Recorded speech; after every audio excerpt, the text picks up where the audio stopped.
Leviticus chapter 4, verse 32. If he brings a lamb as his sin offering, he is to bring a female without defect. He is to lay his hand on its head and slaughter it for a sin offering at the place where the burnt offering is slaughtered. Then the priest shall take some of the blood of the sin offering with his finger and put it on the horns of the altar of burnt offering and pour out the rest of the blood at the base of the altar. He shall remove all the fat, just as the fat is removed from the lamb of the fellowship offering, and the priest shall burn it on the altar on top of the offerings made to the Lord by fire. In this way, the priest will make atonement for him for the sin he has committed, and he will be forgiven. Chapter 5.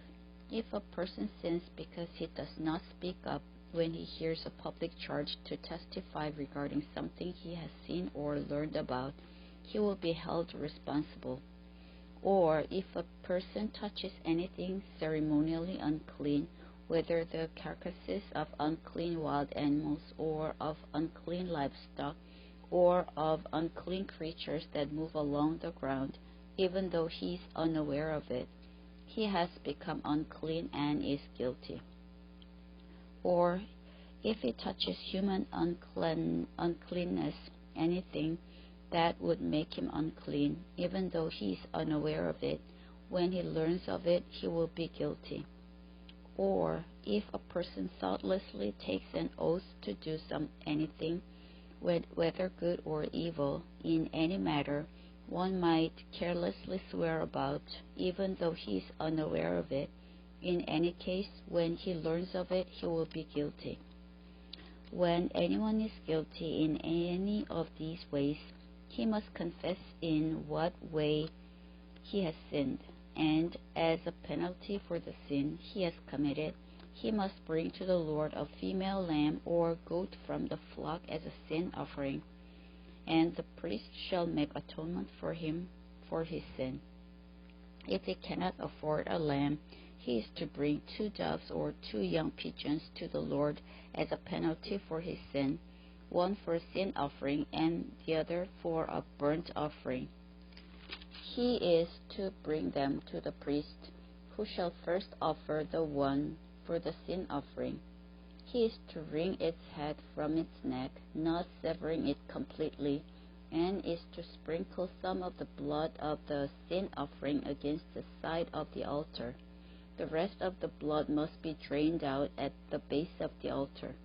It is a sin offering.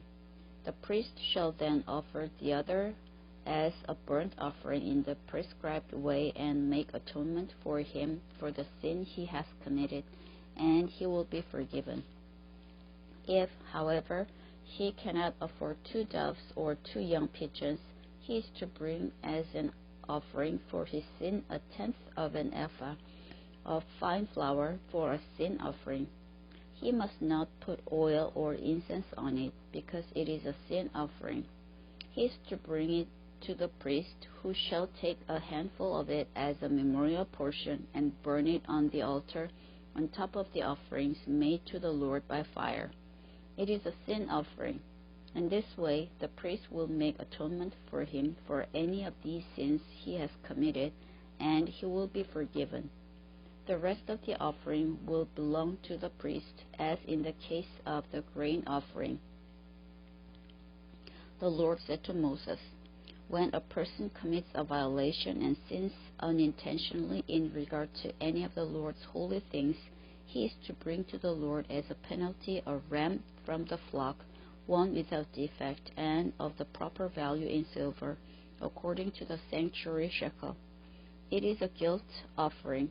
He must make restitution for what he has failed to do in regard to the holy things, add 1/5 of the value to that, and give it all to the priest, who will make atonement for him with the ram as a guilt offering, and he will be forgiven."